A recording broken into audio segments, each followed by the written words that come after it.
ఈరోజు తిండిబోత్తనం అనే పాపం గురించి ఆలోచిద్దాం. పోప్ గ్రెగరీ ది గ్రేట్ అనే మహాశయుడు పాపాలను 7 విభాగాలుగా విభజించాడు. మానవ కృత్యమైన ఈ 7 పాపాలు, ఈ పాపాలను ఏ భాగమైనా కూడా ఈ 7 భాగాల్లో ఒక విభాగానికి చెందుతూ ఉంటుంది. ఈ 7 పాపాల గురించి బైబిల్ గ్రంథంలో ఒకే చోట వ్రాయబడి లేదు, కానీ ఆయా సందర్భాల్లో ఆయా ప్రదేశాల్లో దేవుడు ప్రతి పాపమును గురించి ఖండిస్తూ దేవుని వాక్యంలో వ్రాశారు. దేవునికి స్తోత్రం, హల్లెలూయా. ఈరోజు తిండిబోత్తనం అనే పాపం, ఎందుకంటే సీరియల్గా వెళ్ళిపోతున్నాను కనుక ఈరోజు తిండిబోత్తనం అనే పాపం వచ్చింది. మన సంఘంలో అంతమంది తిండిబోతులు ఉండరని తెలుసు. అయినా మీకు తెలిసిన తిండిబోతులు ఎవరైనా ఉన్నట్లయితే వారికి మీరు బోధించవచ్చు. దేవునికి స్తోత్రం. పూర్వ సంఘ ప్రముఖులు ఈ తిండిబోత్తనం అనే పాపాన్ని భయంకరమైన పాపముగా ఎంచి పరిగణించి కామ క్రోధ లోభ మద మాత్సర్యాలతో సమానమైన పాపంగా నిరసించారు. అయితే ఇది సాధారణంగా అందరూ చేసే పాపమే గనుక దీన్ని పాపముగా ఎంచటం లేదు. అందుకనే ఇది క్రైస్తవుల మధ్య కూడా అత్యధికంగా వ్యాపించిన పాపాల్లో ఒకటిగా అయిపోయింది. అయితే మరి ఈ పాపాన్ని నిషేధించే ఆజ్ఞలు, చట్టాలు, విధులు ఏమీ లేవు, కానీ బైబిల్ గ్రంథము ఈ పాపాన్ని తీవ్రముగా ఖండిస్తుంది. చూడండి, సామెతల గ్రంథము 23వ అధ్యాయము 2వ వచనం చదువుకుందాం. నీవు తిండిబోతువైన ఎడల నీ గొంతుకకు కత్తి పెట్టుకును, నీ గొంతుకకు కత్తి పెట్టుకును. చూడండి, గొంతుకు కత్తన్న పెట్టుకోవచ్చు అంట, కానీ ఎక్కువ తిండిబోతులుగా మనము ఉండకూడదంట. అలాగే సామెతల గ్రంథము 23వ అధ్యాయము 21వ వచనం కూడా చదువుకుందాం.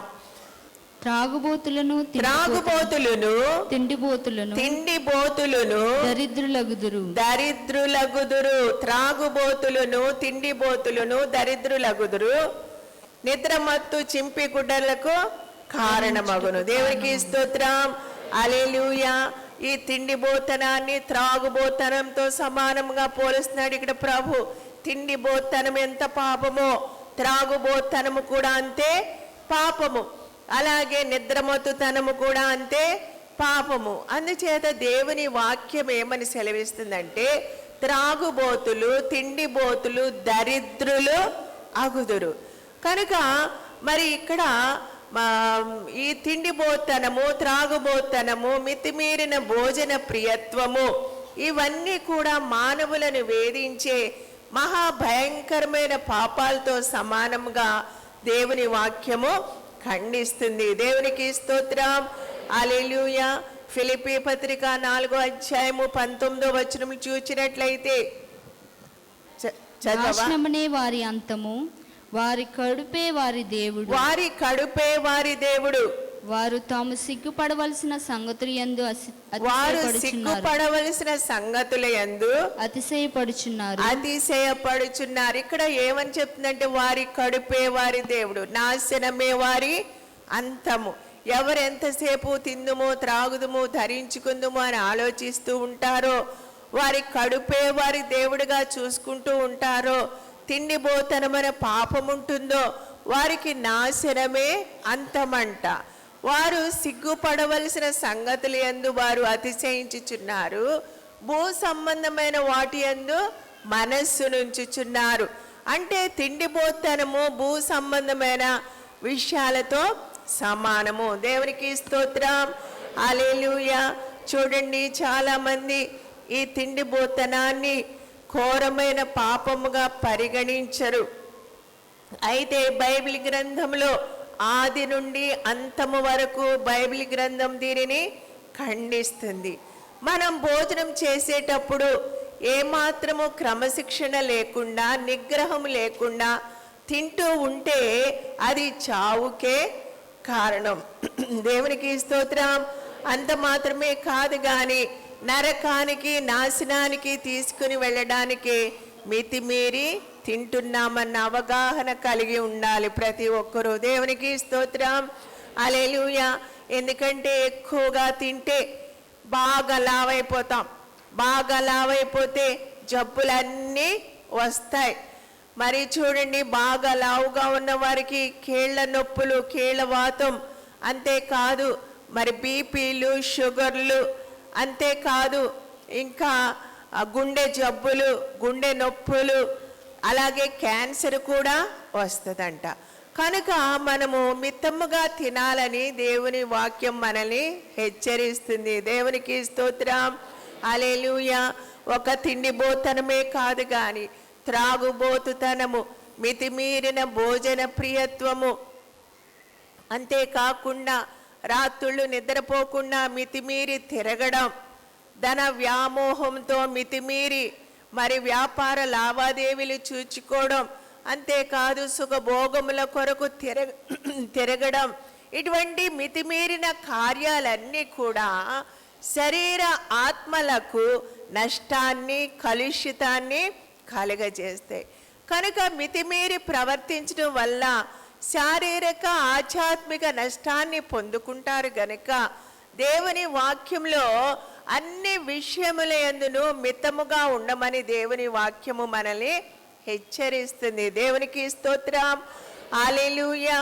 చూడండి, 1 తిమోతి పత్రిక 5:6 చూచినట్లయితే, సుఖభోగములందు ప్రవర్తించున్నది బ్రతికుండియు చచ్చిన దానితో సమానమని దేవుని వాక్యం హెచ్చరిస్తుంది.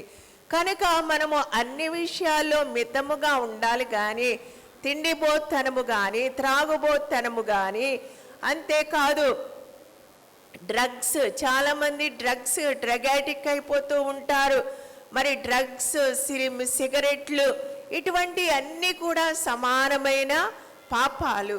దేహాన్ని చెరిపే ఈ పాపాలన్నీ కూడా సిగరెట్లు, త్రాగుడు, తిండిబోత్తనము, డ్రగ్స్ వాడడం, మాదక ద్రవ్యాలు వాడడం, ఇవన్నీ పాపాలు కనుక వీటినన్నిటినీ మనం తిరస్కరించాలి.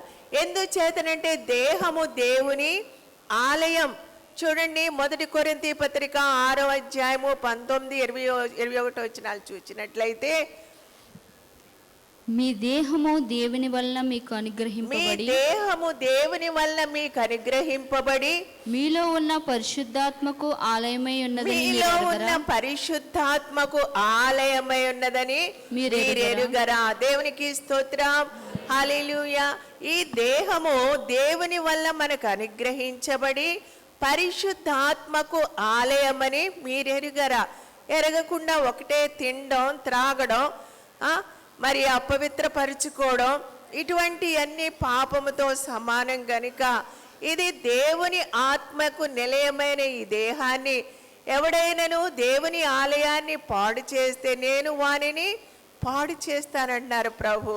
కనుక ఈ దేవుని ఆలయమైన ఈ దేహాన్ని మనం చాలా క్రమబద్ధంగా ఉంచుకోవాలి. చూడండి, సైనికులు వారి బరువు పెరగనివ్వరు. వారు ఎప్పుడూ ఎక్సర్సైజులు చేస్తూ ఉంటారు, ఆహార నియమాలు కూడా పాటిస్తూ ఉంటారు. అలాగే మనము కూడా క్రీస్తు సైనికులం, ప్రతి విశ్వాసి కూడా క్రీస్తు సైనికులమైన మనము ఆహారంలో నియమం పాటించాలా, ఈ శరీరానికి వ్యాయామము చేయాలి. ఈ దేవుని ఆలయంగా ఉన్న ఈ శరీరము బలముగా, సత్తువుగా, క్రీస్తు సాక్షులుగా ఉండాలంటే ఈ శరీరానికి సరైన ఆహారము నియమము మాత్రమే కాదు కానీ వ్యాయామము కూడా చేయాలా. అందంగా, ఆరోగ్యంగా, ఆత్మీయంగా ఉంచుకోవాలి ఈ శరీరాన్ని. ఎందుచేతనంటే దేవుని ఆలయం. దేవునికి స్తోత్రం, హల్లెలూయా. కనుక మరి దేవుని ఆత్మకు నిలయమైన ఈ దేవాలయాన్ని చాలా జాగ్రత్తగా కాపాడుకోవాలి, లేకపోతే పాడైపోతారు. చూడండి, రోమా సామ్రాజ్యం పతనానికి పూర్వము వారు 3 పాపాల్లో మునిగిపోయారంట. అవి ఏంటంటే త్రాగుడు, వ్యభిచారము, తిండిబోత్తనం. తిండిబోత్తనంతో వారి గొయ్య వాళ్ళే తవ్వుకున్నారు. వ్యభిచారంతో తమను తామే చంపుకున్నారు. త్రాగుబోతనముతో సారాయితో వారి శవాలను వారే పూడ్చుకున్నారు. కనుక ఈ విధముగా వారు తిండిబోతనంతో పాడైపోయారు. అక్కడ జరిగే రాజవిందుల్లో, రోమా సామ్రాజ్యంలో జరిగే రాజవిందులలో వారు ఏం చేసేవారంటే బాగా రాజవిందుల్లో వీధుల్లో మహా విందులు ఏర్పాటు చేసేవారంట, రాజవిందులు.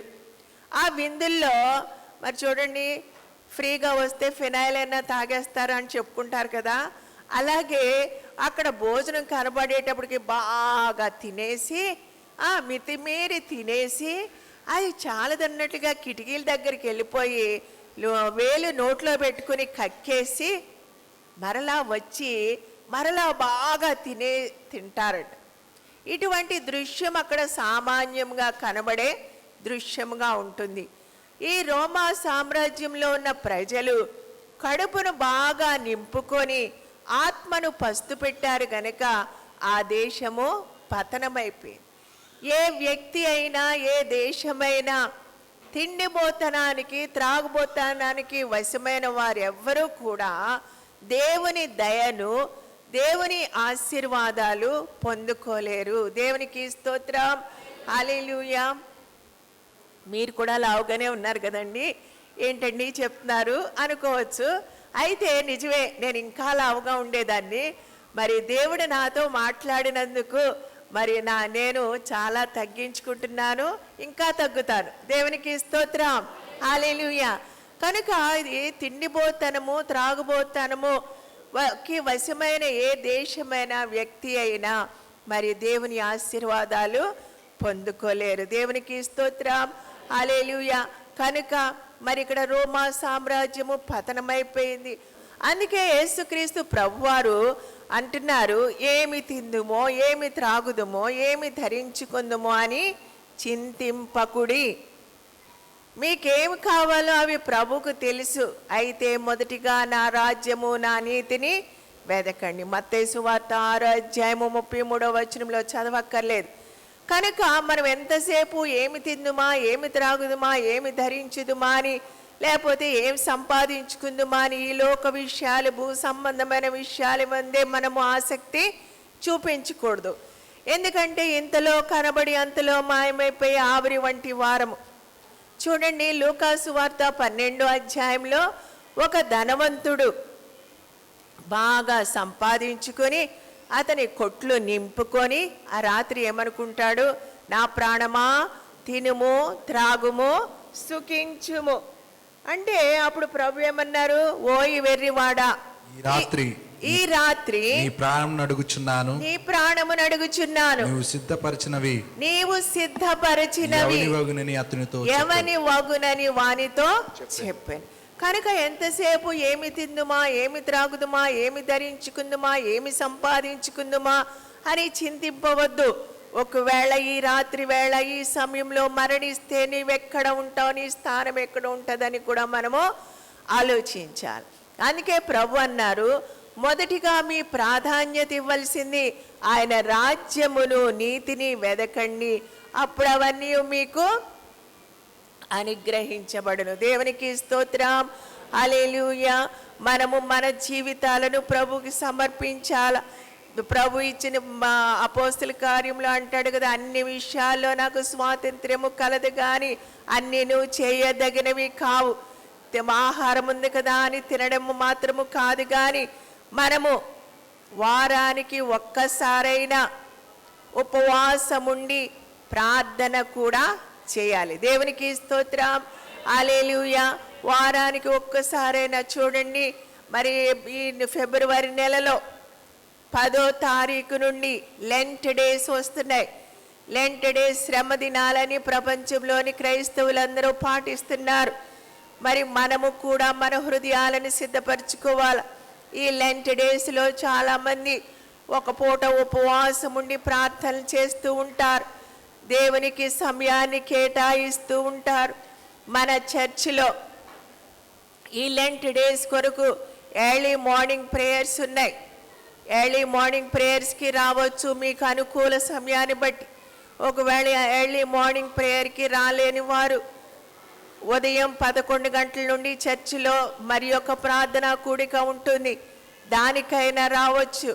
మరి అంతేకాకుండా రాత్రుళ్ళు మీ వీధుల్లో మీ ఏరియాల్లో మీటింగ్స్ జరుగుతాయి, వాటిలో పాల్గొనవచ్చు.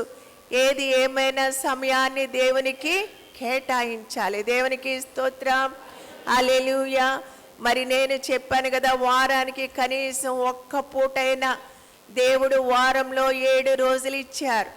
7 రోజుల్లో ప్రతిరోజు 3 పూటలు తింటూ ఉంటాం కనుక 3 పూటలు తిన్న వారంలో కనీసం ఒక్క పూటైనా ఉపవాసం ఉండి దేవుని సన్నిధిలో ఉపవాస ప్రార్థన చేయాలి.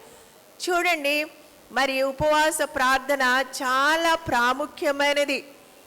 ఎందుచేతనంటే మన జీవితాల్లో ఎన్నో అవసరాలు ఉంటాయి.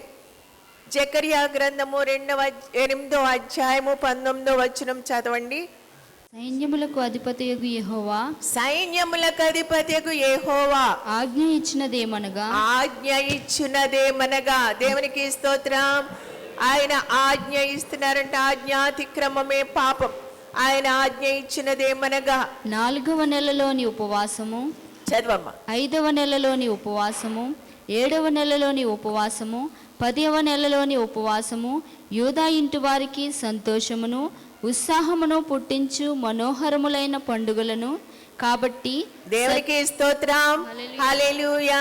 ఇక్కడ మనం చేసే ఉపవాస ప్రార్థనలు ఏ విధముగా మారతాయంటే ఉత్సాహమును మనోహరమును పుట్టించు పండుగ దినములగును. దేవునికి స్తోత్రం, హల్లెలూయా. ఎంతమందికి ఇష్టం మనం సంవత్సరంలో 2 రోజులు 2 రోజులు పండుగలు చేసుకోవడమే మాత్రమే కాదు, మన జీవితాల్లో ఉత్సాహమును మనోహరమును పుట్టించు పండుగ దినాలు మన జీవితంలో చూడాలంటే మనము ఉపవాసం ఉండి ప్రార్థన చేయాలి. దేవునికి స్తోత్రం, హల్లెలూయా. మన జీవితాల్లో ఎన్నో అవసరతలుంటాయి, ఎన్నో ఆపదలుంటాయి, ఎన్నో సమస్యలుంటాయి, ఎన్నో అనారోగ్యాలుంటాయి. అయితే వాటి నుండి విజయాన్ని పొందడానికి, అంతేకాకుండా మన వ్యక్తిగత జీవితము ఆత్మీయ అభివృద్ధి కొరకు మనము ఉపవాస ప్రార్థనలు చేయాలి. మన జీవితంలో అపజయాల్లో ఆపదల్లో అనారోగ్యాల నుండి విడుదల పొంది విజయవంతమైన జీవితాన్ని పొందుకోవాలంటే మనము ఉపవాసం ఉండి ప్రార్థన చేయాలి. చూడండి, నాకేం అవసరం లేదండి, నాకేం సమస్య లేదండి, నాకేం అపజయం లేదండి, నేనేం ఉపవాసం ఉండి ప్రార్థన చేయక్కర్లేదు అన్నవారి చేతులెత్తండి. అలాంటి వాళ్ళు ఉంటే మరి మానేసుకోండి, మీకే అవసరం లేనప్పుడు, ఏ సమస్య లేనప్పుడు. అయితే ప్రభు ఆజ్ఞ ఇస్తుంది ఏంటంటే మనము ఉపవాసం ఉండి ప్రార్థన చేయాలి. దేవునికి స్తోత్రం.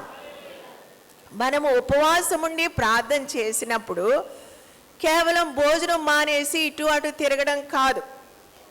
భోజనం మానేయాలా, మంచిదే, కానీ భోజనం మానేసిన తర్వాత సమయాన్ని దేవునికి కేటాయించాల. మన సెల్ ఫోన్లు పక్కన పెట్టాలి, టీవీ పక్కన పెట్టాలి, ముసలం ముచ్చట్లు పక్కన పెట్టాలి, కార్యకలాపాలు పక్కన పెట్టాలి, ఆటపాటలు పక్కన పెట్టాలి. దేవుని సన్నిధిలో నీ గదిలోనికి వెళ్ళి కూర్చొని మొట్టమొదటిగా దేవునికి పాటలు పాడి దేవుని స్తుతించాలి. దేవునికి స్తోత్రం, హల్లెలూయా. ఎందుచేతనంటే స్తుతి అంటే, ఆరాధన అంటే ప్రభుకి చాలా ఇష్టం. కీర్తనలు 69వ కీర్తన 30-31 వచనాలు చూచినప్పుడు అక్కడ దేవుని వాక్యం ఏమని సెలవిస్తుందంటే, నేను కీర్తనలతో దేవుని నామమును స్తుతించెదను, కృతజ్ఞతా స్తుతులతో ఆయన నామమును ఘనపరచెదను. ఎద్దు కంటెను కొమ్ములను డెక్కలు గల కోడెల కంటెను అది యెహోవాకు ప్రీతికరం. ఎవరి దగ్గరికన్నా పెద్ద పెద్దోళ్ళ దగ్గరికి వెళ్ళినప్పుడు వాళ్ళకి ఏమి ఇష్టమో అవి పట్టుకొని వెళ్తూ ఉంటాం. అలాగే దేవుని దగ్గరికి వెళ్ళినప్పుడు కూడా ఆయనకి ఇష్టమైన కార్యాన్ని చేయాలి. ఇదిగో అమ్మాయి, నా దగ్గరికి వచ్చేటప్పుడు 1000 రూపాయలు పట్టుకుని రా అని ప్రభు అనరు. కానీ మనం దేవుని సన్నిధిలో ప్రార్థన చేసినప్పుడు ముందుగా దేవుని స్తుతించి ఆరాధించాల. చూడండి, జకర్యా గ్రంథము 2వ అధ్యాయము 10వ వచనంలో చూస్తే, సియోను నివాసులారా, నేను వచ్చి మీ మధ్యను నివాసము చేతును, సంతోషముగా ఉండి పాటలు పాడుడి. దేవునికి స్తోత్రం. ప్రభు మన మధ్యకు దిగి వచ్చి ఆయన నివాసము చేయాలంటే మనము సంతోషముగా ఉండి పాటలు పాడాలి. దేవుని వాక్యాన్ని మనము చదవాలి. ప్రార్థన చేసేటప్పుడు మనము దేవునితో మాట్లాడతాం. దేవుని వాక్యం చదివేటప్పుడు దేవుడు మనతో మాట్లాడతారు. దేవునికి స్తోత్రం. హల్లెలూయా. కనుక మనము దేవుని వాక్యాన్ని చదవాలి. ఆ తర్వాత ప్రార్థన చేయాలి. ఆ తర్వాత ప్రార్థన చేసేటప్పుడు కూడా మనము గబగబా అది కావాలి ప్రభువా, నా భర్తకు ఉద్యోగం కావాలి, నా కుమారుడికి పెళ్ళవ్వాలి, మాకు ఇల్లు కావాలి అని ఏదో కిరాణా షాప్కి వెళ్ళినప్పుడు మన కిరాణా లిస్ట్ చదివేసినట్లుగా ప్రార్థన చేయకుండా మరలా ప్రభుని స్తుతిస్తూ ఆయన చేసిన ఉపకారాలను బట్టి ప్రభుని స్తుతించాలి, ఆరాధించాలి. ప్రార్థనలో కూడా మొదటిగా దేవునికి స్తోత్రం. తర్వాత మనము దేవునితో సమాధాన పడాలి. ఎందుకంటే మనలో పాపమున్నట్లయితే దేవుడు మన ప్రార్థనను ఆలకించడు. చూడండి, యెషయా గ్రంథము 59వ అధ్యాయము మొదటి 2 వచనాలు చదువుకుందాం. రక్షింపనేరకు యుండునట్లు యెహోవా హస్తము కురుచకాలేదు, విననేరక యుండునట్లు ఆయన చెవులు మందము కాలేదు. మీ దోషములు మీకును మీ దేవునికి అడ్డముగా వచ్చెను గనుక మీ పాపములు ఆయన ముఖమును మీకు మరుగుపరచెను గనుక ఆయన ఆలకింపకున్నాడు. దేవునికి స్తోత్రం. మనము తెలిసి తెలియక చేసిన పాపాలు మనకు మధ్యన అడ్డుగా గోడగా వచ్చేస్తున్నాయంట. కనుక మనం ఎంత ప్రార్థన చేసినా ప్రభు ఆలకించలేకపోతున్నాడు. కనుక మొట్టమొదటిగా మనము చేసిన తప్పిదాలు ప్రభు సన్నిధిలో ఒప్పుకొని విడిచిపెట్టి పాప క్షమాపణ పొందుకోవాలా. క్రీస్తు రక్తంలో కడగబడాలి. దేవునికి స్తోత్రం. హల్లెలూయా. అంతేకాకుండా ఇతరులకి మనకు విరోధమున్నా కూడా అది ప్రభుకి ఇష్టము లేదు. చూడండి, మార్కు సువార్త 11వ అధ్యాయము 24వ వచనం చదువుకుందాం. మీరు నిలువబడి ప్రార్థన చేయనప్పుడెల్లా మీకు ఒకరి మీద విరోధ భావం ఏమైనా ఉన్నయెడల మీరు నిలువబడి ప్రార్థన చేయనప్పుడెల్లా వారిని క్షమించుడి. అప్పుడు పరలోకమందున్న మీ తండ్రియు మీ పాపములు క్షమించును. దేవునికి స్తోత్రం. ఎవరి మీదన్నా విరోధము, ద్వేషము, కోపము ఉన్నట్లయితే వారిని మనము ప్రార్థన చేసేటప్పుడు క్షమించాలంట. ఆ కోపాన్ని, ఆ ద్వేషాన్ని విడిచిపెట్టేసి మనము క్రీస్తు దగ్గర కూడా మనం క్షమాపణ పొందుకొని వారితో సమాధాన పడాలి. దేవునికి స్తోత్రం. ఆ విధముగా సమాధాన పడిన తర్వాత మనము ఉపవాసం ఉండి ప్రార్థన చేయాలి. చూడండి, యోవేలు గ్రంథము 2వ అధ్యాయము 12వ వచనం చూచినట్లయితే, ఎప్పుడైనను మీరు ఉపవాసముండి కన్నీరు విడుచుచు దుఃఖించుచు మనఃపూర్వకముగా నా యొద్దకు రండి. ప్రభు అంటున్నారు, మనం ఉపవాసం ఉండి ప్రార్థన చేయమన్నారు. కన్నీరు విడుచుచు దుఃఖించుచు మనం మనఃపూర్వకంగా ఆయన యొద్దకు వచ్చినట్లయితే ఆయన రానయ్యున్న కీడు నుండి మనల్ని తప్పించి, శోధల నుండి తప్పించి జయకరమైన జీవితాన్ని ప్రభు మనకు దయచేస్తారు. దేవునికి స్తోత్రం. హల్లెలూయా. కన్నీటి ప్రార్థన దేవుని సింహాసనాన్ని కదిలిస్తుంది. దేవుడు మన యొద్దకు దిగి వచ్చేలాగా చేస్తుంది. చూడండి, కీర్తనలు 56వ కీర్తన 8వ వచనం చూచినట్లయితే, నీ సంచారములు నీవు లెక్కించి ఉన్నావు. నా సంచారములు నీవు లెక్కించి ఉన్నావు. నా కన్నీళ్లు నీ బుడ్డిలో నా ఉంచబడి ఉన్నవి. కన్నీళ్లు నీ బుడ్డిలో ఉంచబడి ఉంచబడి ఉన్నవి కదా. దేవునికి స్తోత్రం. హల్లెలూయా. మన బిడ్డలు ఏడుస్తుంటే మనం పట్టించుకుంటాం కానీ వారి కన్నీరంతా ఒక బుడ్డిలో జాగ్రత్త పరుస్తామండి. అంత శ్రద్ధ లేదు మనకి. అయితే మన ప్రభు మన కన్నీటి యందు కూడా ఆయన శ్రద్ధ చూపి ఆయన ఒక బుడ్డిలో ఉంచుతారంట. అంతేకాదు వాటినన్నిటినీ ఒక పుస్తకంలో అవన్నీ కవిలలో కనబడును కదా. అంటే ఒక పుస్తకంలో వాటి విషయము ప్రభు రాసి ఉంచుతారు. ఎందుకంటే ఆయన జవాబు ఇవ్వడానికి. దేవునికి స్తోత్రం. హల్లెలూయా. చూడండి, ఎవరికైనా అప్పిస్తే రాసుకుని ఉంచుకుంటారు, అప్పులు తీరుస్తారో లేదా అని. అలాగే ప్రభు కూడా నేను ఆ ప్రార్థనకి జవాబు ఇస్తానో లేదో రాసుకుని ఉంచుకుంటే మంచిది అని రాసుకుని ఉంచుకుని వాటికి మనకు జవాబు ఇస్తారు. దేవునికి స్తోత్రం. హల్లెలూయా. కన్నీటి ప్రార్థన దేవుని సింహాసనాన్ని కదిలిస్తుంది. దేవునికి స్తోత్రం. కనుక మనం ఉపవాసం ఉండి కన్నీటితో ప్రార్థన చేసినప్పుడు దేవుడు మనకి జయాన్ని అనుగ్రహిస్తాడు. ఎస్తేరు గ్రంథంలో మనము చూచినట్లయితే అక్కడ యూదులందరినీ నాశనం చేయడానికి హామాను అనే వ్యక్తి మొర్దెకై మీద అసూయతో హామాను అనే వ్యక్తి రాజుకు లేనిపోయిన కబుర్లు చెప్పి యూదులందరినీ ఒకే దినాన్ని సంహరించడానికి వారి సొమ్మంతా కొల్ల సొమ్ముగా తీసుకోవడానికి రాజు చేత తాకీదులు రాయించినప్పుడు అది తెలిసి మొర్దెకై యూదులందరూ రోదన చేస్తూ గోనె పట్ట కట్టుకుని ఏడుస్తూ కన్నీటితో బూడిద వేసుకుని ఏడుస్తున్నప్పుడు ఎస్తేరు రాణి అని ఎస్తేరు ఏమని చెప్పిందంటే, యూదులందరినీ కూడా మీరందరూ 3 దినాలు ఉపవాసం ఉండి సమాజ మందిరంలోకి వెళ్ళి నా నిమిత్తమై ప్రార్థన చేయండి. నేను రాజు దగ్గరికి వెళ్తాను. నేను నశించినా నశిస్తాను. మీరు మాత్రమే కాదు, నేను నా పనికత్తెలు కూడా 3 దినాలు ఉపవాసం ఉండి ప్రార్థన చేస్తామని చెప్పినప్పుడు మరి యూదులందరూ 3 దినాలు ఉపవాసం ఉన్నారు. ఆ విధముగా ఉపవాసం ఉండి సమాజ మందిరంలోనికి వెళ్ళినప్పుడు దేవుడు ఆ రాత్రి అహష్వేరోషు రాజునకు నిద్ర పట్టనివ్వలేదు.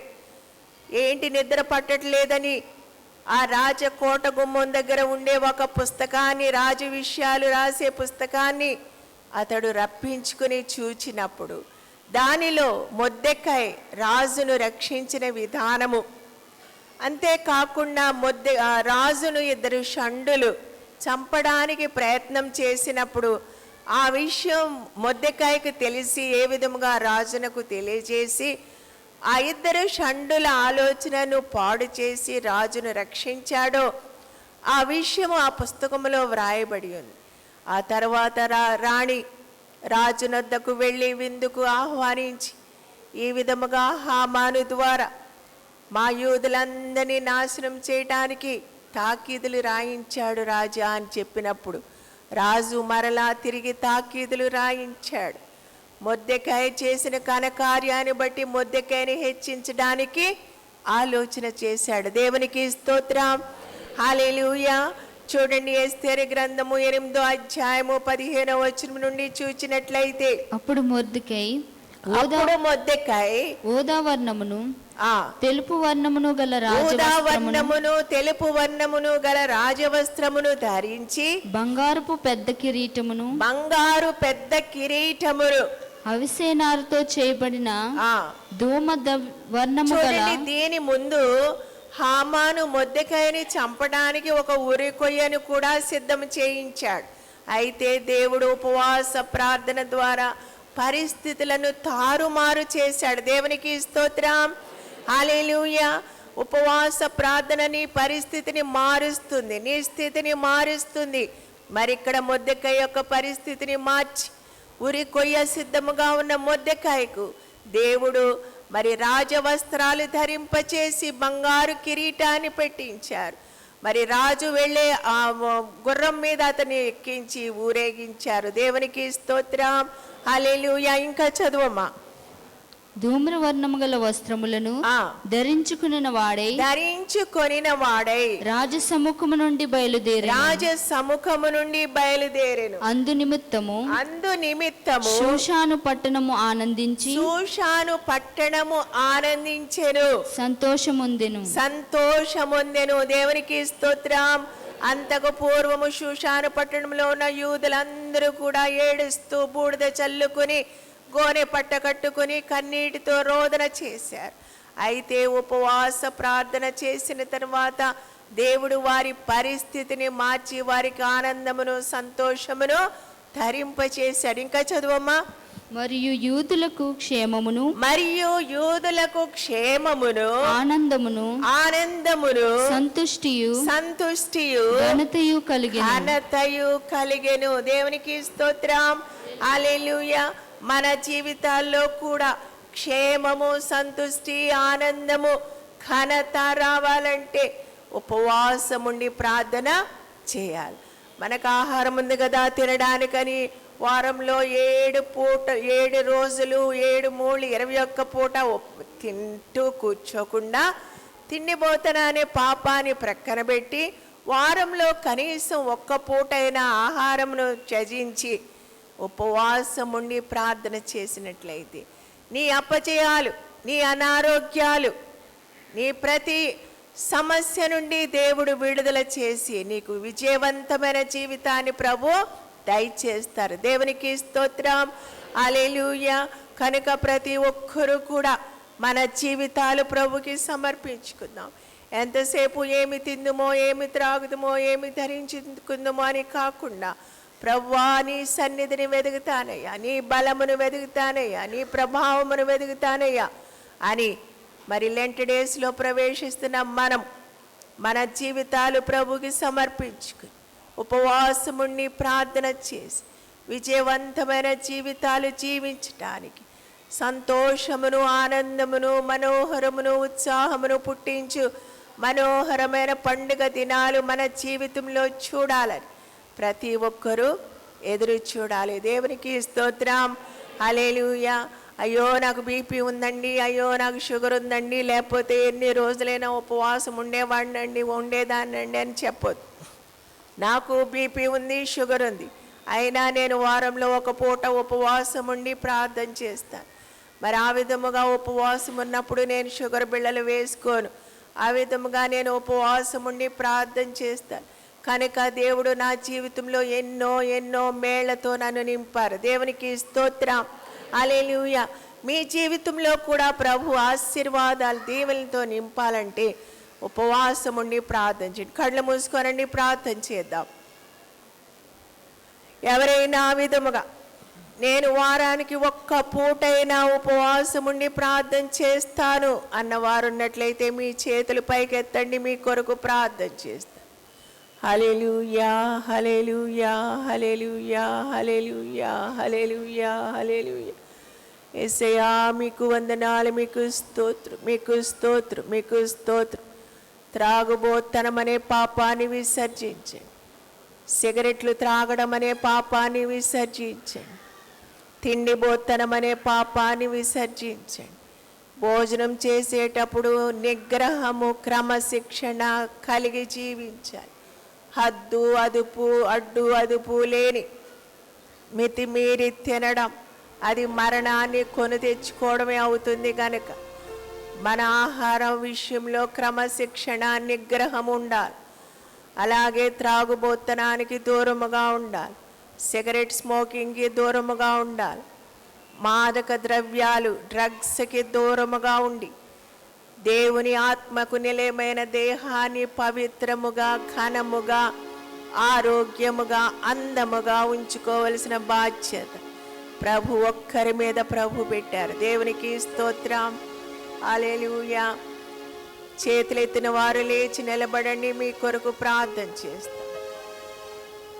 పరిశుద్ధుడు అయిన మా పరమ తండ్రి, మీ పరిశుద్ధ పాదములకు వందనాలు, స్తోత్రాలు చెల్లిస్తున్నాం. యేసు ప్రభువా, మీ వాక్యము ద్వారా మాతో మాట్లాడినందుకై మీకు స్తోత్రాలు. మేము తిండిబోతనమనే పాపాన్ని విసర్జించి ఏమి తిందుమో, ఏమి త్రాగుదుమో, ఏమి ధరించుకుందుమో, ఏమి సంపాదించుకుందుమో అని ఆలోచనను విడిచిపెట్టి మీ ఆత్మకు నిలయమైన ఈ దేవాలయమైన మీ దేహాన్ని పవిత్రముగా, ఆరోగ్యముగా, ఆత్మీయముగా కాపాడుకోవడం ప్రతి ఒక్కరికి నేర్పించవలసిందిగా కోరుచున్నాం. చేతులెత్తిన ప్రతి వారిని దీవించి ఆశీర్వదించండి. వారి చేతులను నీ బలమైన హస్తములతో పట్టుకొని వారి తీర్మానాన్ని స్థిరపరచి మీ కొరకు సమయాన్ని ఉపయోగించి మీ సన్నిధిలో గడపడం ప్రతి ఒక్కరికి నేర్పించుమని యేసు నామమున అడుగుచున్నాను తండ్రి. ఆమేన్. ఆమేన్.